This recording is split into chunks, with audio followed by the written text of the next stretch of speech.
What's up, fighters? This is Shamaro, I'm Wolfpack. and Pharaoh can't be here with us today. Unfortunately, he is off sick. But welcome back to another episode of True North Fighters with us at K9C. So let's just get right into it. This will be a short episode because we don't have that much to talk about this week, but we will keep you entertained nonetheless. So, Wolf, take it away. You have the announced Evo games to tell us about. Yes, we have the official lineup for Evo North America, which is going to be going down in, of course, Sin City, Las Vegas, Nevada. Tekken 8 and Street Fighter 6 will be headlining. Of Uh, course, of course. yep, and those heavy hitters will be joined by Mortal Kombat 1, King of Fighters 15, as well as Guilty Gear Strive, Grand Blue Fantasy vs. Rising, Under Night in Birth 2, and a fan favorite is coming back in the form of Street Fighter 3 Third Strike. All right, all right. So, got a good assortment of old timers and heavy hitters from the new lineup. Sweet. That's right. And so it is going to be an action packed weekend for Evo North America. And it will also be the very first Evo for the newest entries in the Under Night in Birth and Tekken franchises. Now, keep this in mind. Grand Blue Fantasy versus Rising, also a brand new game, but it had a pre-release tournament at last year's Evo. So Oh, did it's it? yep. So this is actually going to be its second appearance Hmm. for Evo, but like first official one post launch. Gotcha. That is to say, but yeah, we've got a heck of a lineup, and it is fantastic getting to see Street Fighter 6 and Tekken 8 being the headliners for Evo. I don't think you could have chosen a better pair of games to headline the entire lineup, man. Well, I mean, there's no two other games you really could use, even though those two are now out and available in the world. It's like they're the biggest things since sliced bread in the fighting game community right now, so it makes sense that they would be front runners for Evo this year. Yeah, absolutely. So definitely want to make sure that you guys are tuning in for Evo. Like I said, it's going to be taking place in Las Vegas. It'll be the weekend of July 19th to the 21st. Undoubtedly one of the biggest weekends in the fighting game community. And we will be covering as much of Evo as we can. Again, we've got practically 8 titles that are going to be showcased at Evo this year. So it's going to be quite a challenge, but we're going to get as much as we can done. Yep, well, at the very least, be covering Tekken 8 and Street Fighter 6, and we'll see what we can do for the other games as well. So just bear with us. We don't have a lot of manpower or a lot of time to work on these podcasts, so we will sneak in as much as we can for Evo. For sure. And speaking of content, we have some major news if you guys have not heard about this yet from NetherRealm Studios. We now have a confirmed date for when the next chunk of content is going to be dropping. It's going to be dropping February 28th. Apparently, there was some sort of delay that started as rumors, but now it's actually official that there was a delay.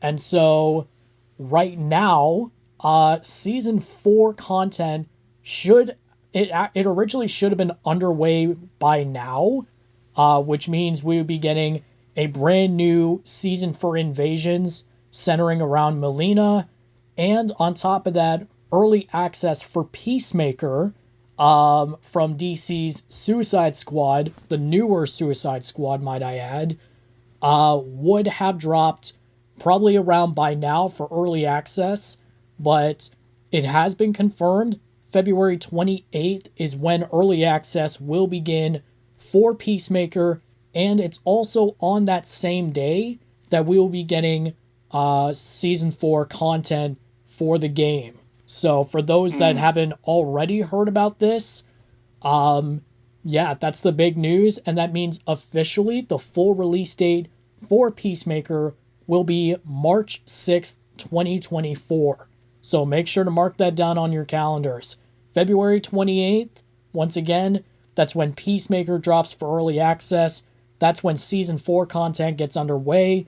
And on March 6th, that is when Peacemaker will be available to play for all players. All right, sounds like a good lineup for MK1.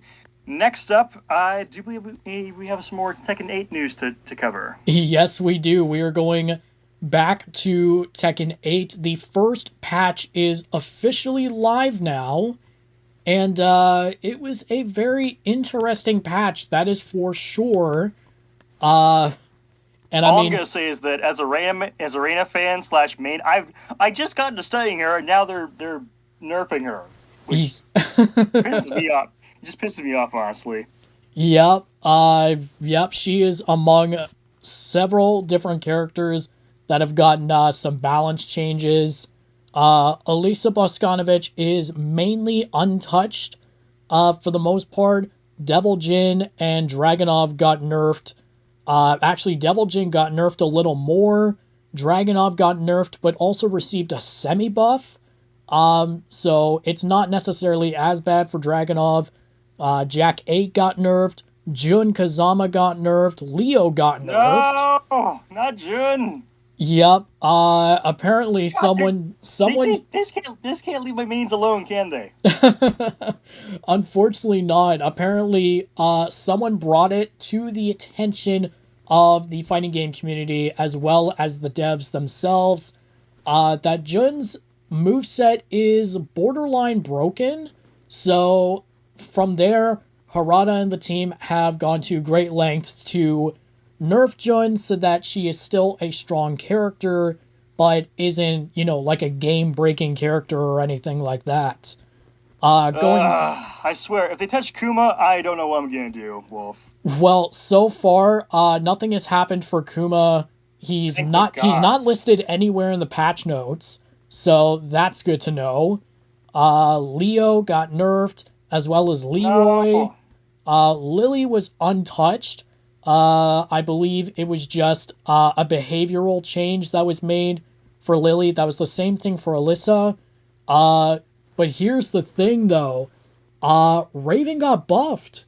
He got buffed, man. Oh, did he now? Yeah, Raven got buffed, and so did Steve Fox.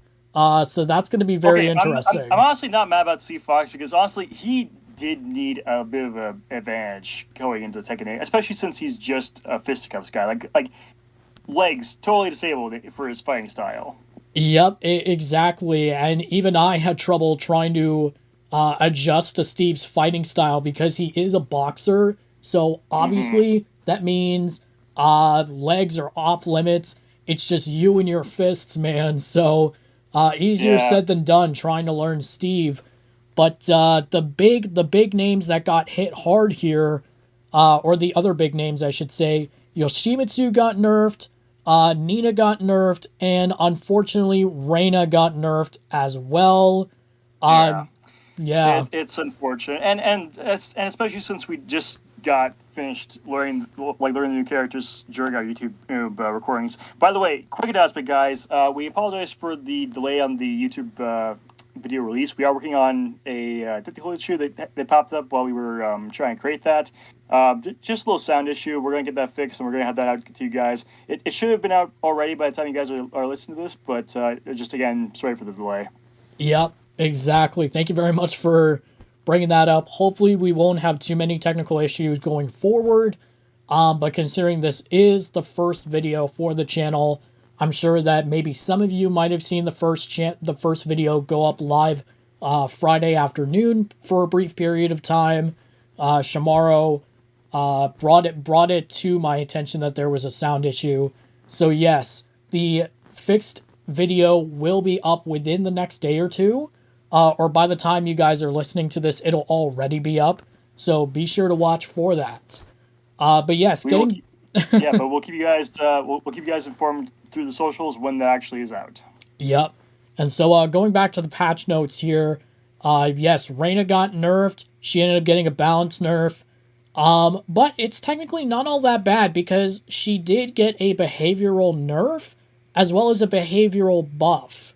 So it For those of us who aren't as familiar with behavioral aspects of the fighting game, what exactly is that? Because I honestly I keep hearing you throw this around, and I'm not sure what the heck you're talking about here. no worries. My apologies. I think I should have addressed that right from the get-go. Behavioral stuff is basically things that are going on with the character when they're not attacking.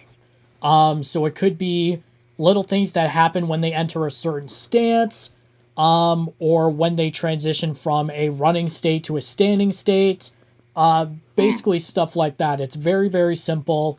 And from what I am seeing in the patch notes here, there was a behavioral buff, which actually fixed an issue where Reina would transition from a running state into the wind god step, which was sometimes not possible to do. So that has been fixed, and so now you can go from a running state into wind god step with no issues whatsoever. Perfect. The behavioral nerf, however, came in regards to changing the reaction when hitting a downed opponent. The notes say that the modification was made to prevent the possibility of, oh my gosh, this is even worse. Okay, so remember how I said Kuma was not listed in the patch notes? No, Wolf, tell me it's not so. Tell me it's not so. Yeah, the behavioral nerf comes in a very specific situation involving Kuma. So the notes say that the modification, while performing Sentai, is that the modification was made to prevent the possibility of hitting Kuma repeatedly in a face-up position. So Okay, that's not too bad. I can respect that. I can respect that nerf. That's fine. yeah, I figured I would bring that up because I kind of figured that with you being heavy into learning Reina and Kuma, I figured that And June. maybe if there was an opportunity for you to try and cheese that technique, you probably would. But Well, assuming you ever played Kuma, because you never touched the bears. that's true. Well, that's going to change eventually. And the patch note also involves Panda in that situation as well. Uh, So it goes for both Kuma and Panda. But yeah, lots of stuff going on for the first official patch post launch for Tekken 8. So far, everything seems to be looking pretty good. It's going to be very interesting to see how much the gameplay changes now that this first patch has been out for a little bit now. I would say probably about a week or so it's been out. mm-hmm. So not too bad there. But yeah, that's a brief synopsis of what we got for the first patch notes. And actually, for those who didn't know, it is actually the 30th anniversary of Tekken this year. Let's go. Yes, 30 years of Tekken. So that means we are hopefully going to be getting something between late September and early November, because the Japanese release of the first Tekken game came in around, I believe it was late September of 1994, and then the worldwide releases, so in Europe and here in North America, it came in around early to mid-November of 1995. So the 30 years of Tekken, it's corresponding to when the Japanese version released. So it's going to be pretty cool to see what Harada has in store for I celebrating mean, 30 years of this like, beloved and franchise. it and it's so timely because it's the 30th anniversary of Tekken. Tekken 8 just came out. You know, it's perfect timing, honestly, on all fronts with Tekken. For sure, this year is definitely pumping up to be probably one of the best years for the franchise, considering just how much has been going on in the couple of weeks since launch. It's absolutely insane, man. It is absolutely insane. And there is one more thing that I actually want to bring up. We actually have another character popularity chart done up by Aliette Faye. I did mention her in our previous episode, Indeed, you did. where we went over the rankings for our characters for the first week of post-launch, and this is going to upset some people, but Reyna is no longer in the top spot. She's no longer in the top spot, fellas. She's no longer in the top spot. As it stands right now, I'm going to go from lowest to highest. We've got Panda at the very bottom, Zafina, Leroy, Shaheen, Xiaoyu, Raven. Then you got Nina, Kuma is still down there, Claudio is still down there, which I'm kind of miffed about. Looks like Jack 8 is down there. Then you got Leo, Fang, Asuka, Elisa. You got Law in there, Lars, Lily. Steve is over there. Lee. You got Paul Phoenix. He's getting up there now. Hwarang, Yoshimitsu, Jun, Brian Fury, and Kazuya Mishima. So then looking at pretty much the top 8 at this point, you got Kazuya, Devil Jin, Azucena, Jin, oh my god, King? What in the world? King is 4th right now. Wow. So that's a bit of that's a huge improvement from week 1. Victor still remains in 3rd compared to last week, so no real changes there. But the major change is that Reyna is now 2nd, which means Sergei Dragunov has taken over the top spot. Curse you, Russia! I don't know how the heck this happened over the span of a week. But yeah, in terms of the top 10,000 players, from Vanquisher rank and above, and remember, these numbers only apply to the Steam version of the game. It doesn't apply to the PlayStation or Xbox versions. But I gotta say, what a difference a week can make, man.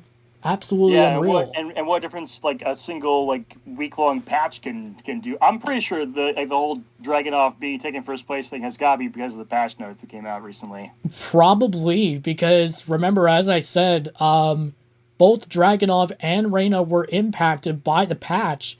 But it seems at this point that maybe Dragunov could possibly be the new meta just 2 weeks in, which is just, that's nuts to think about. It's absolutely nuts to think about. I would not have thought at all in my wildest dreams or nightmares that Dragunov would be anywhere near the top of the list. Like, that is a whole different beast right there, man. Whole different beast. Yeah, that is crazy.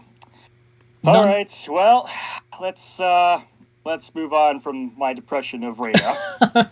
And instead, let's move on to the absolute insanity that is the character or the gameplay trailer for Ed in Street Fighter 6. Yes. Oh my gosh. Oh my gosh. Like, first impressions based off of the trailer that we saw just this past Friday. Holy crap, Ed is a freaking rushdown berserker. That's the way I can really describe him, because he's got the rushdown is literally like what he is all about. Like he has like getting close tactics.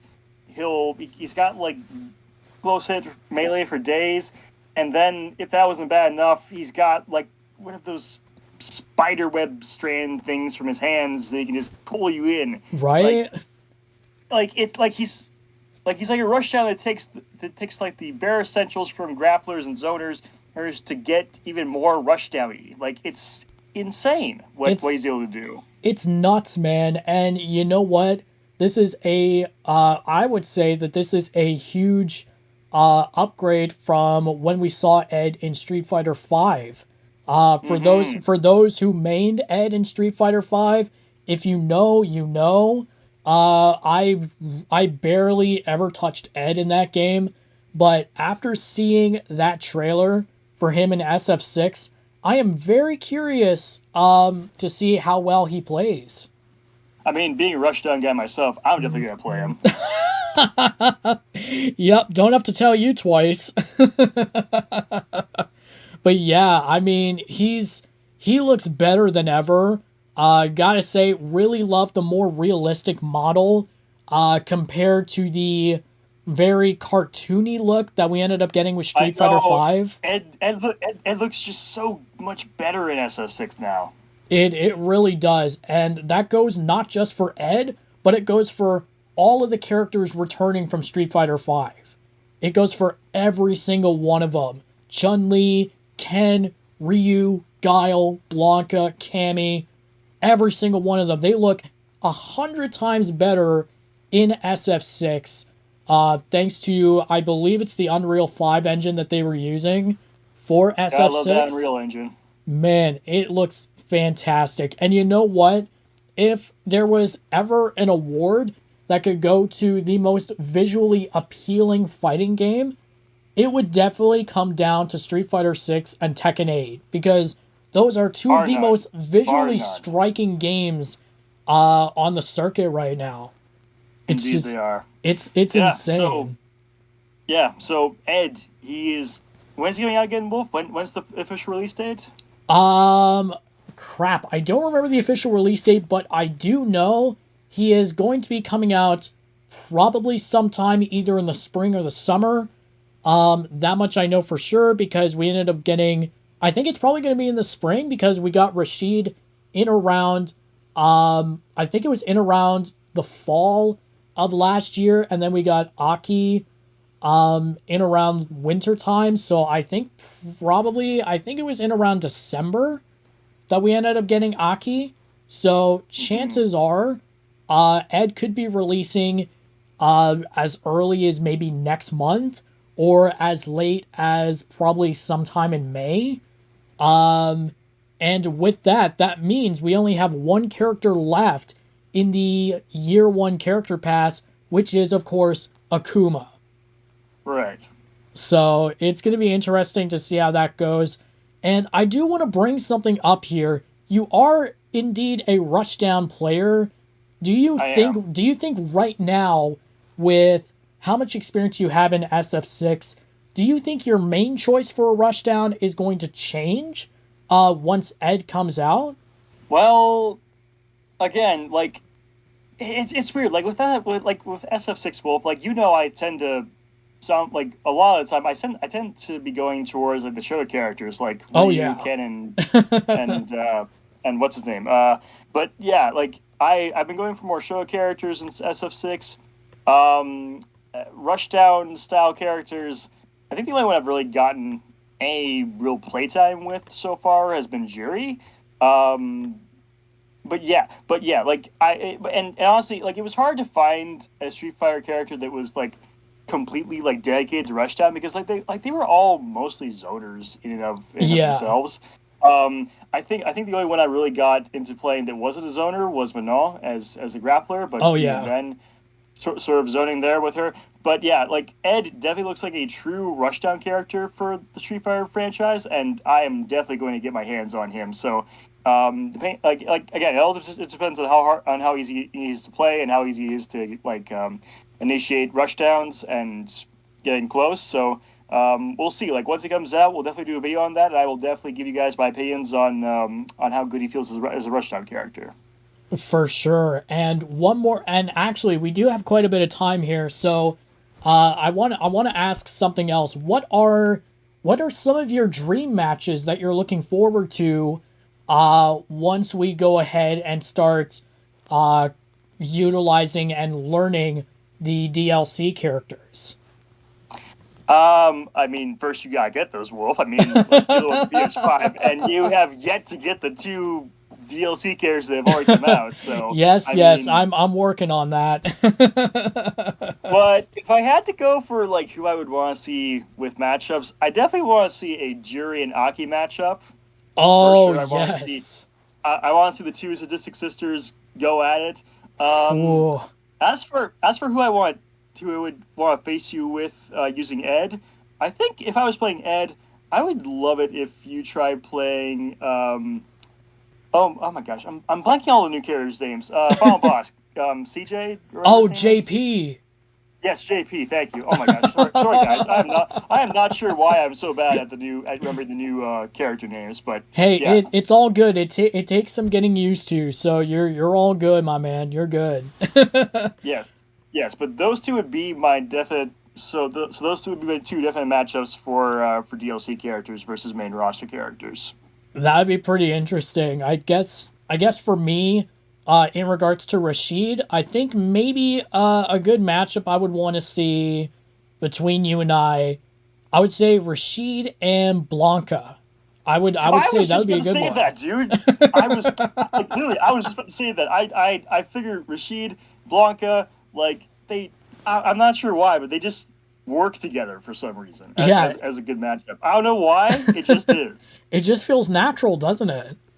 It does. So yeah, like guys, don't worry. Wolf is definitely gonna get those DLC characters, and we will definitely do a video probably in March showcasing those. And whenever Ed comes out, we will definitely I'll definitely give you my rushdown opinions of him. Yeah, for sure. And as far as Aki is concerned, I gotta agree with you. I feel like the only suitable uh matchup that would be acceptable for Aki would be pairing her up against Jury. Cause I like mean, the one element I can think of for Aki is maybe Manon, because like, sure, Aki is sadistic and crazy like Jury is, but she's also somewhat classier than Jury. So I think she a and little Manon would make a bit. good matchup too. Yeah, I could totally see that, but you know what? My my love for watching videos on the Brave Wilderness YouTube channel and watching Coyote Peterson climb the pain and sting index, seeing him encounter snakes and spiders, it really has me thinking which one of the two truly has the more powerful bite, Aki or Judy. So it's gonna be a good one to see, absolutely. Hmm. Yeah, And definitely gonna be a fun debate there.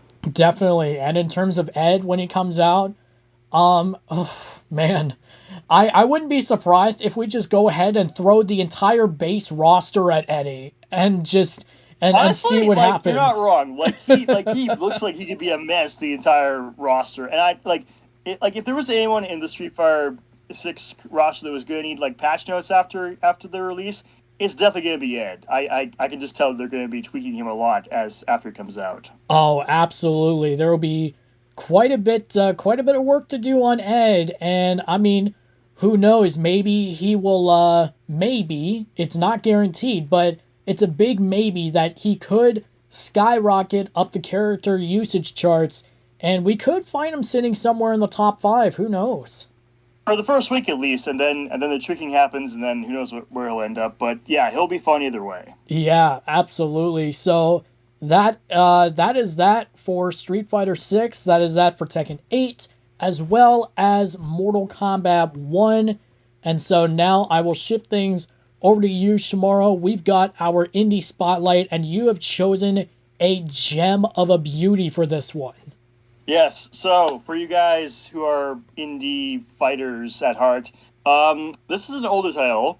It's if honestly the only way I can really describe this as well is that if anyone out there has ever watched the old Samurai Jack movie or sorry Samurai Jack show by Cartoon Network, there is that one episode where Jack is fighting a Robo Ninja that Aku sends off to fight him. The ninja is wearing all black, and then Jack and the Ninja, their fight eventually gets them into some sort of building, and the sun's coming up in such a way that it becomes a very monochrome color palette in the environment, and so it becomes where Jack can actually redress his robe so that he's covered all in white, and thus he blends into the white into the light, and the ninja blends into the shadow. So imagine that episode, and then someone just got crazy and made a fighting game out of it. That is what is known as Black and White Bushido. Now, I haven't played a lot of this game yet, but it is a gem of the. It's a very big gem of a game. It's a platform fighter. It's not. It's honestly not like really big on like character archetypes and such. It's pretty simple. You just have. I think it's a 2 to 4 player game.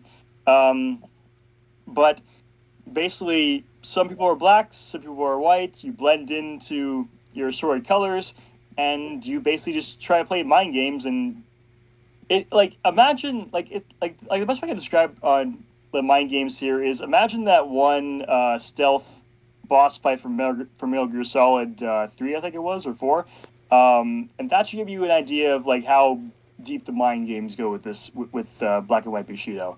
It's honestly pretty nuts to try to just one maneuver yourself while you can't see yourself to get around your opponent while they're doing the exact same thing in their respective color. So it's definitely an interesting game. Wolf, I cannot wait until you get this on Steam yourself and we can start playing around with this on the YouTube channel. It's honestly a really cool game. I think it's a really cool, just cool mechanics and cool idea. I just really wish we had more fighting games out like this that tried to like just stretch the boundaries of what a fighting game could be. Yeah, it honestly looks like one of the coolest indie fighters that I have ever seen in my entire life. I would dare to say that aesthetically, I would say it kind of challenges Wamba Warriors a little bit. But yeah, like it just looks like so much fun, man. I've done a little bit of reading up, so I know what I'm talking about here. Excellent. So yeah, it's gonna be an absolute blast once we've got ourselves the game and we begin doing some gameplay for the channel. It is gonna be phenomenal. I cannot wait to get my hands on this game and experience all of the badassery that it has to offer, dude. Indeed, yeah. I look forward to getting into your head and backstabbing you essentially. Um, Not if I stab you in the yeah. back first. Yeah. Well, we'll see. We'll see. Yeah, we'll see.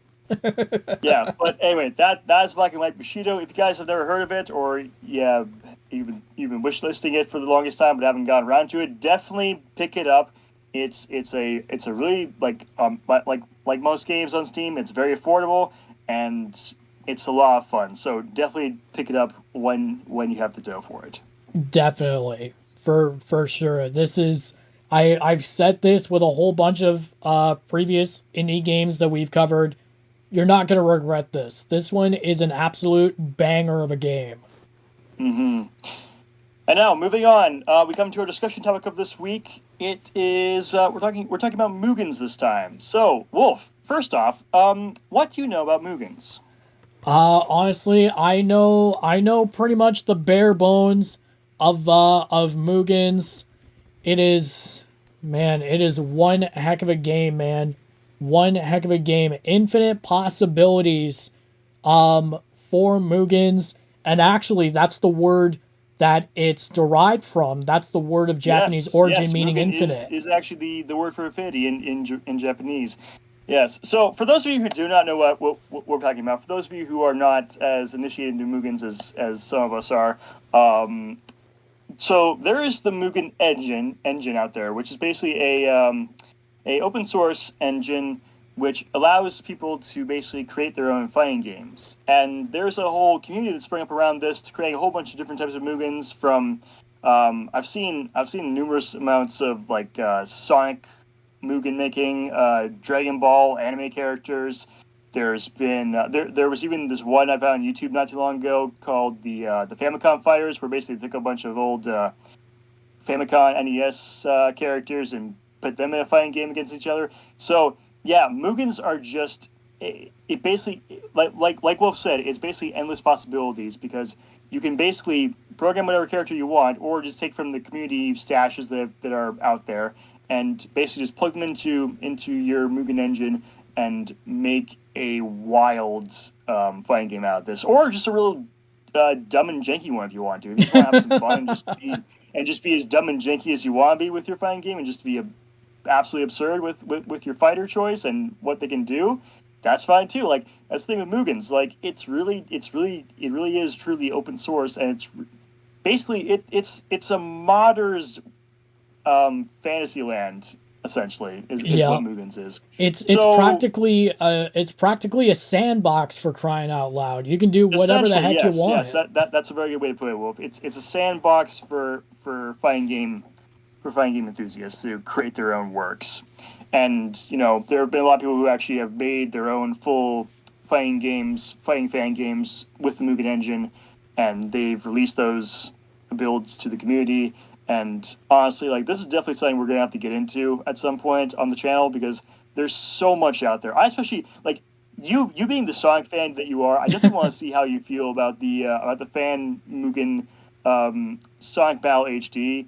It is honestly pretty wild because they bring in like characters from Sonic X, from the games, from the Archie comics. They even bring in some fan characters, or Oh yeah, my some fan goodness. main characters. Like, if you ever heard of Sokodoom from the Sonic RPG series, he's in there. Oh, okay. Yeah, like they have a lot. Like, and they even have like the more obscure characters like Mephiles. They have Mephiles in there. Yes. Oh my god. Thank goodness that whoever made that one is giving love to the more obscure characters, because I gotta tell you, Mephiles, I think, is one of my absolute favorite obscure Sonic characters. Love that Yeah, he's in it. yeah, they have Mephiles, and the crazy thing is like the guys who and mostly footage that I've seen of this Mugen in particular is off of the YouTuber that goes by Loki. Um, he does a lot of like this Sonic Battle HD. He does a lot of matchups with his two friends on his channel, and it's it's pretty wild. And like a lot of what these characters are is that a lot of them get kind of based off of like Dragon Ball Z characters in a sense. So like Sonic and Shadow, they have like their own fusion forms, and Super Sonic or Super Shadow 2, 3, God, and above. But Mephiles in this game, crazy enough, he basically got a bit of a Frieza makeover. So he actually has a golden Oh, form. wow. No way. Yeah, yeah, and they create hyper forms for like a lot of people, Oh, let's like Silver, go. like Shao got a hyperform, Silver finally got a hyperform, Chaos has a hyperform. Knuckles has like four different forms. He's got Super Knuckles. He's got Emeralds, like a Super Emerald form. He's got this like green bubble shield thing, and they even put in Enerjack. Oh my god. For Holy those of you who are smokes. for those of you who might be interested with the Sonic comics, yes, they have Sonic comics up the wazoo. They even have a crazy like all form Sonic that basically can basically based on your inputs you can turn him into like any form you want to, including the original Archie Sonic, which was actually My god. if you know the comic lore. And more recently, they've even put in some Sonic Frontiers characters. Like we have Sage, No she's in there way. now. They got Sage in She there? What? yes, and I will say she is pretty broken as far Oh. because she can just like spam supers like there's no No. tomorrow. Oh my And gosh. to top it all off, someone even tried making a putting one of the Titans from the Sonic Frontiers game in there. I think it Oh was gosh. I think it was the first boss actually. Yeah, it was the first boss honestly that they put in there, and his moveset is pretty limited obviously because he takes up the entire screen, but he's honestly pretty cool. And yeah, so like the guy who makes who makes these characters and made this Mugen, he basically just keeps on expanding, and the audience just keeps getting bigger, and that's just for one fandom, and this is just like for one game because there are like other Sonic Mugens out there, and they're always getting love. So yeah, the Mugen space is quite big, and that's just for the Sonic Mugens. Like there are so many other Mugens out there, and basically anyone like this is basically the epitome of our Dream Roster segment, Wolf, because like Yeah. you can basically put anything you want into this engine, and it basically turns into a fighting game. There you go. And you know what? I will not hesitate to say that this could very well be one of the avenues that could be taken in regards to the future of fighting games. Like you never know. Indeed, like at the very least, I can see Mugens. Like I think if they ever get like a lot more of public awareness, in terms of the fighting game community, I think we could see like a lot of like game developers recruiting people from this community, like seeing like who makes the best Mugans and like recruiting them for AAA games, Oh, hell or yeah. or this could also be the gateway for people to like test out like with with characters that they know and love and make their own games, and that being the segue to them being indie developers. So yeah, like I think Mugans just have like we keep saying, they have a lot of potential, and I think the potential for the devs that create these Mugans with as just passion projects is also just unlimited. It's honestly crazy, and I cannot wait. Honestly, like I'm tempted just to get the Mugen engine myself soon enough, and just start taking characters from the community and just plopping them all in there. And honestly, some of these get crazy big. Honestly, like I saw one Mugen roster that had I think over 300 characters. Try Oh, navigating through that screen. oh my god.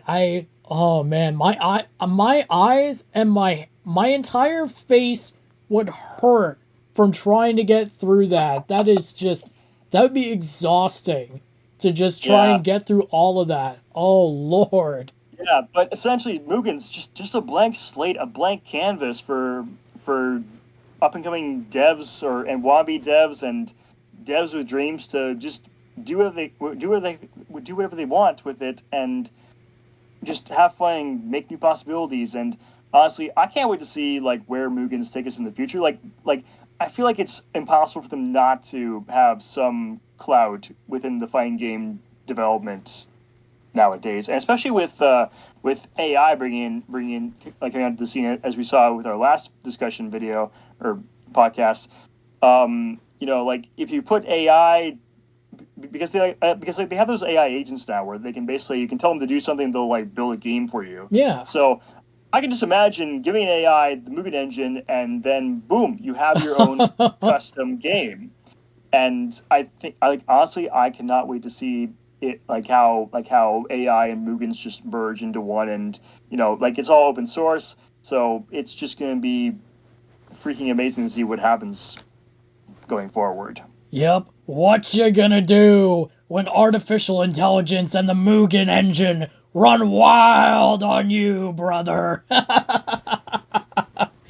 There's the Man. WWE fan we all know and love. Yup. If you know, you know. But Yeah. yeah, that is, man, I'm excited to see what the future holds for Mugens, and if it ends up being, the way to go in terms of the future of fighting games. I know we've gone down a few different roads, we've discussed a few different possibilities. We can pretty much just toss this one right into that list of possibilities as well. I mean, like, given how open source is and how like not too difficult it is to make your own Mugens these days, like I'm pretty sure, given that Pharaoh's been into like game development recently, I'm pretty sure we could convince him to help us make our own Mugen I for couldn't agree K9C. more, man. We could definitely use a creative mind like his, definitely. Because I mean, you and I, we can come up with all sorts of stuff, but Pharaoh is in a league of his own, dude.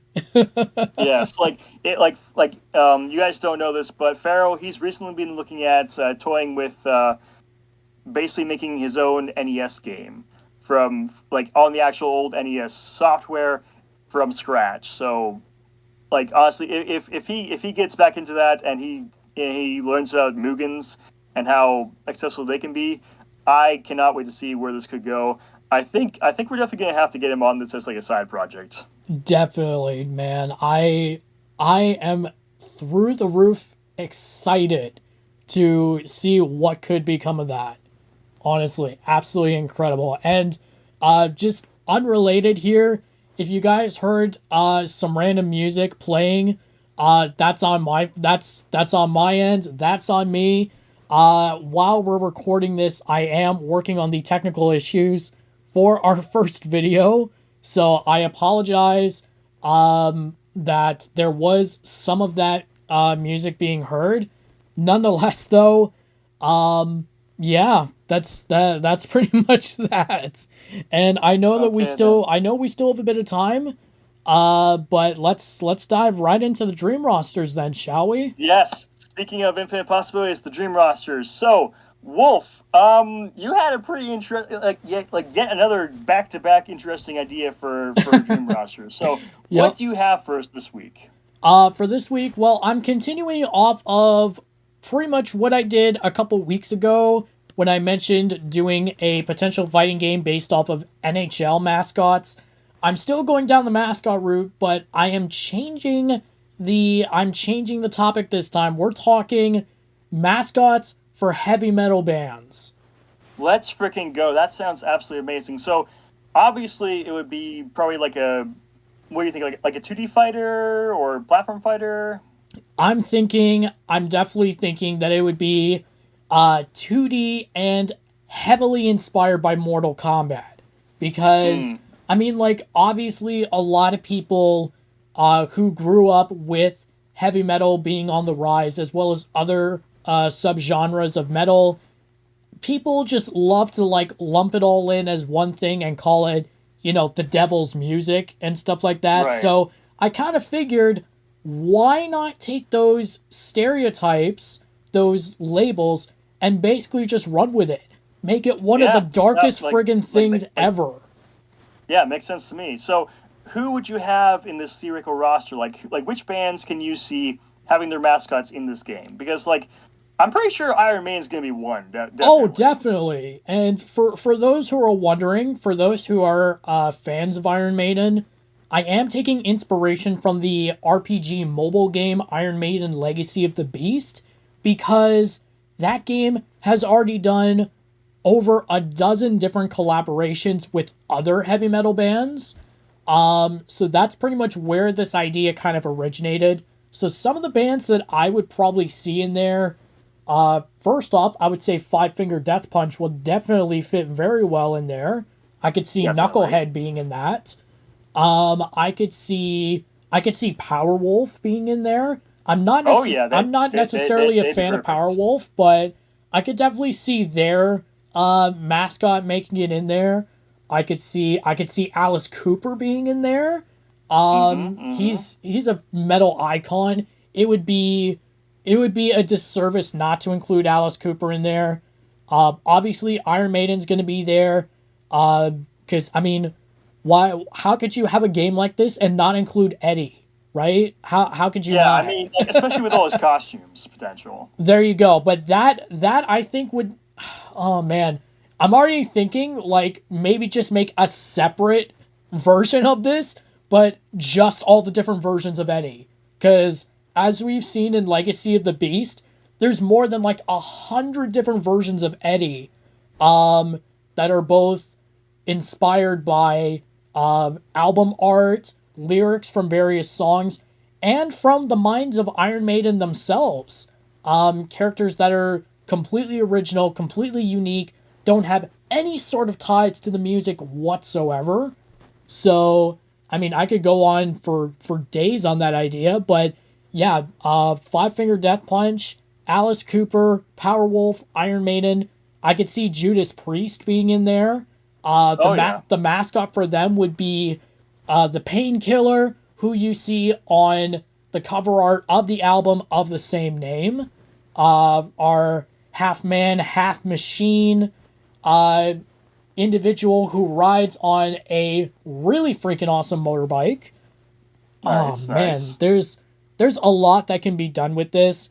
A few others I think I would probably mention would be Slipknot. I could definitely see Slipknot being in there. Oh yeah, yeah. Gotta bring those guys in for sure. Yep, I would probably say that their vocalist Corey Taylor could probably be a very good fit in there. He's got one of the coolest freaking voices ever. Not to mention that when Slipknot was doing their sophomore album, Iowa,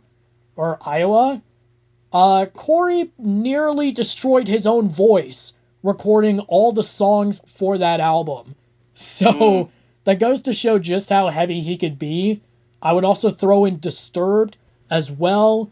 Of course, you can't forget Disturbed. Yep, the guy would be a perfect fit for that. And I guess probably my last pick, at least for like a base roster just to kind of start off small, I would throw in Arch Enemy. Probably, I would throw in Arch Enemy, which we Yeah, that's a already solid pick. yeah, we already got a taste of it in Legacy of the Beast when we ended up getting Queen Beast, who was inspired by the band's current vocalist Elisa White Gluz.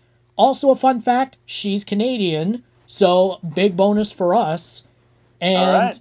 I think if I were to choose one as a DLC pick, I'm going with Ozzy Osbourne. Oh, of course, Prince of Darkness Absolutely Ozzy himself. Osbourne, the Can't Prince go of wrong with Darkness. Ozzy. And honestly, if I was gonna throw a roster pick into your roster there, Wolf, I think I would want to go with For those of you who know them, I love Battle Beast. They are a really Yes. awesome band. And I think their Lion People would be a perfect fit. Oh man, Battle Beast would be a perfect addition for this. They would be incredible. And you know what? Like I said, this would be heavily inspired by Mortal Kombat. So definitely, I would give these different mascots fatalities. I give them maybe some brutalities, maybe something similar to X-ray moves or fatal blows. There's just so much that you can do, but I would have to be really careful about it because there are plenty of Mortal Kombat knockoffs that tried too hard to be the next Mortal Kombat and they failed Mm. miserably.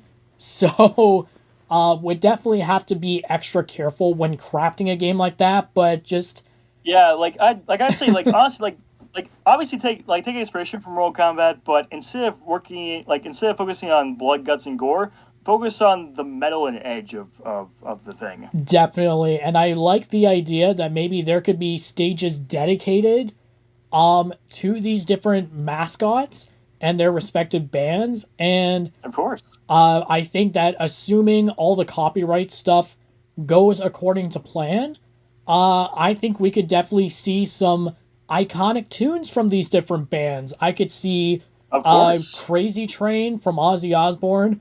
I could see The Trooper by Iron Maiden. I could Of course. see probably Painkiller by Judas Priest.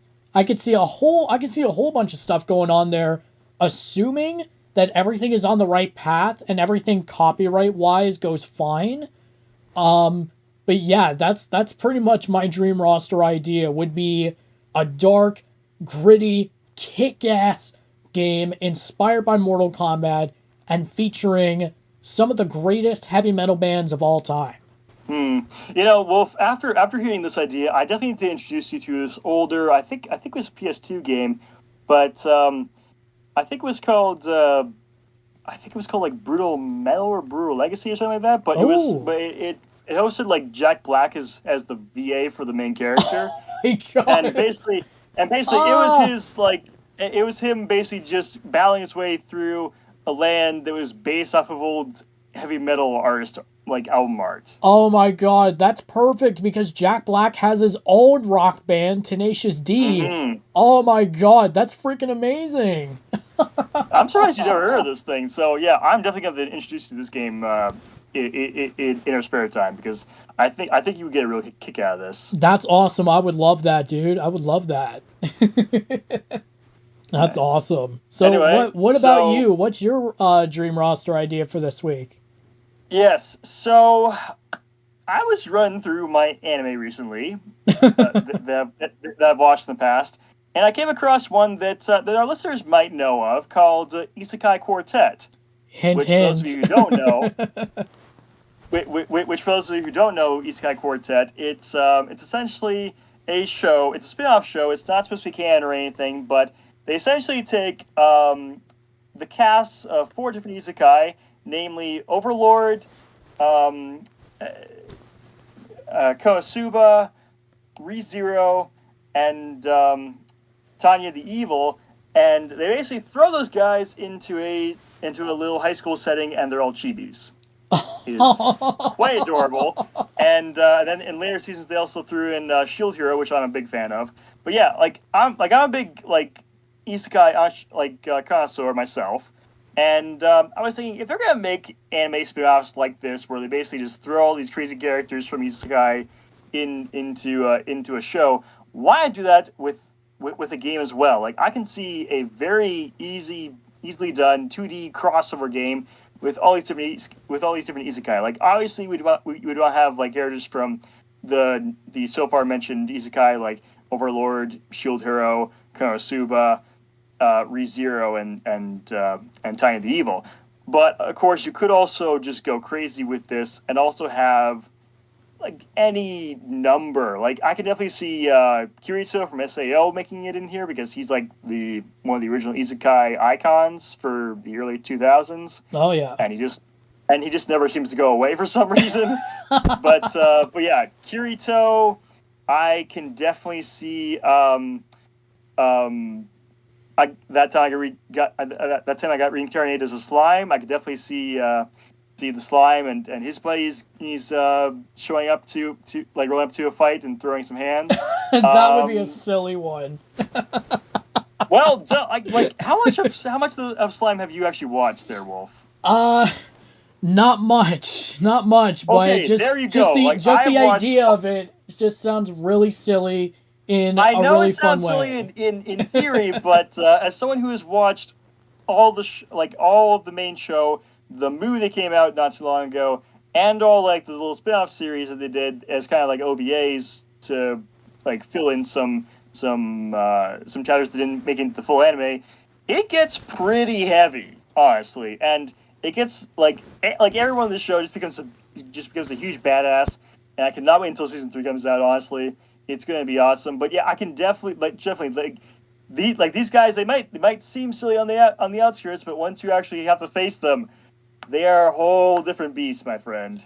Fair enough. Point taken. Yeah. So you have the slime. Like honestly, and honestly, like we can go as crazy as we want. Like we could do like that one reincarnated as a sword one that came out like a year or two ago, where we have Fran and Teacher duking it out, or we could have that one that came out just this past year where the guy gets isekai as a vending machine.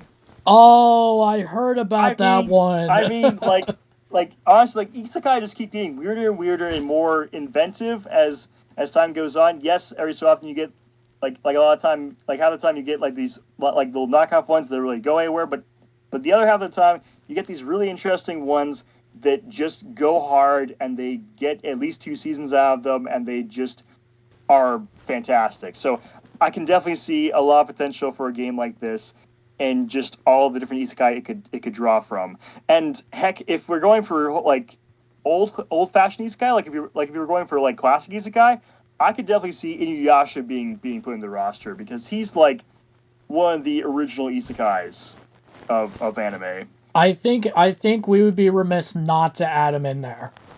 Yeah, for sure. Like Inuyasha, Slime, Konosuba, like there are just so many contenders that could be put in here. And honestly, I think the problem that this game would have is not finding people to put into the roster, but just slimming the roster down because like all these isekai are known for like having huge cast of characters. So I think the real question would be getting it to just still represent all these great isekai, but also like not being too inflated by like Smash Bros. Ultimate was. Oh yeah, and so like Soma Spider, so what? Like that one also could be a really good addition. Like there are just so many good isekai out there that I think just get like they have their they have their time in the sun, and then they just get dropped and they don't get mentioned ever again. So I would love it if someone made a fighting game that just had all these big isekai in like some big multiverse storyline. You know what? It's not a bad idea at all. And in regards to your issue with the roster about the fear of it being so like oversaturated and stuff like that with characters, I think the best way to go about it would, and this is probably just my brain cells not working properly here, but it would probably be best to stick to just the major protagonists from each one, and then maybe implement like maybe an assist system of some sort where you Probably, have like yeah, maybe a lead supporting lead, yeah, like maybe. yeah, like that. Like that actually makes a lot more sense. Like kind of like how Dragon Ball Fire says their assist system, like not necessarily in a team setup, but just like each character has their own assists from their own shows. Like, yeah, like that does make a lot more sense to me. Yeah, definitely. I think that would be the best way to go about it. Yeah. So yeah, that's my dream roster. It's just all the best isekai I've come to love in one game. There you go. Not a bad choice at all. And I think that if that were ever to become a thing, that would sell like hotcakes. It definitely would. Japan does love its crossovers, so I think it's got a good chance of happening one day down the line. Who knows? Definitely. Almost anything at this point could be, fair game. So I could definitely see something like this going on and becoming a major best-selling game. I could definitely see it happening. Mm-hmm. Well, I think with that, I think that's pretty much all that we have to cover for today. Indeed, I think we've come to the end of our short list of topics for this week. So again, thank you guys for tuning in. Again, we are sorry about any background music on Wolf's end, and we are also very sorry about the delay with the YouTube channel videos. We should have had that figured out by the time you guys listening to this, or it's going to be like happening right now. But we hope you guys will still be joining us for our debut video. And again, we have a couple of videos already set up for coming weeks, so definitely check us out again this Friday for when we look at Tekken Ball, and we give ourselves some handicap challenges to make things a lot more fun. And then we have a couple other games after that in the following week. So look forward to that, and we will see you next time. So from us at K9C, I'm Shamaro. I'm Wolfpack. And we are K9 Calamity, and yeah, stay safe, stay warm, because up here in Canada it's still somewhat winter, so yep. Definitely stay warm. And as always, fighters, fight on. Fight on. We'll see you guys next time.